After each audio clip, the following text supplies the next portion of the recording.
ভৰত গগৈ আৰু এটা কথা কৈছে যে আপুনি প্ৰমাণ দিব লাগে লগতে বিজেপি মানুহ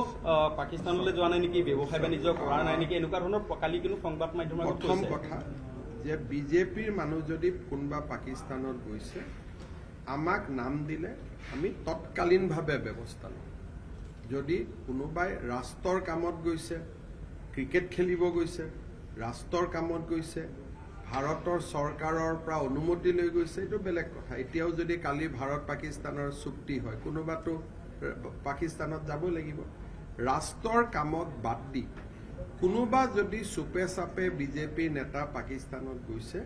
মোক নাম দিব লাগে মই ইমিডিয়েটলি নাড্ডাজিলৈকে পঠাই দিম আমি এই কামক সমৰ্থনে নকৰোঁ আৰু এইবিলাক কামৰ লগত আমি নাই গতিকে আমাৰ গাত আঙুলি টুৱাই লাভ নাই কাৰণ পাকিস্তানত এটা ধৰ্মীয় কামত মানুহ যাব তাতে গুৰু নানকৰ জন্মস্থান আছে গতিকে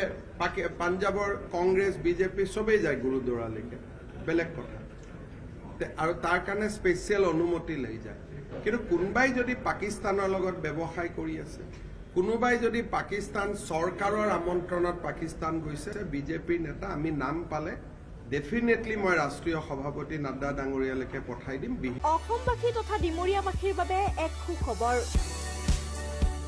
ডিমৰীয়াৰ তেতেলীয়াস্থিত প্ৰভিন্স কলেজত আৰম্ভ হৈছে 2025-26 বৰ্ষৰ BA প্ৰথম বৰ্ষৰ নামভৰ্তি প্ৰক্ৰিয়া উপলব্ধ সুবিধাসমূহ লাইব্ৰেৰী কম্পিউটাৰ লেব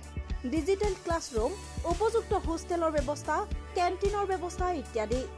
অভিজ্ঞতা সম্পন্ন শিক্ষকৰ দ্বাৰা শিক্ষা প্ৰদানৰ ব্যৱস্থা থকা প্ৰভিন্স কলেজত নামভৰ্তিৰ বাবে শীঘ্ৰেই যোগাযোগ কৰক 9864032298 অথবা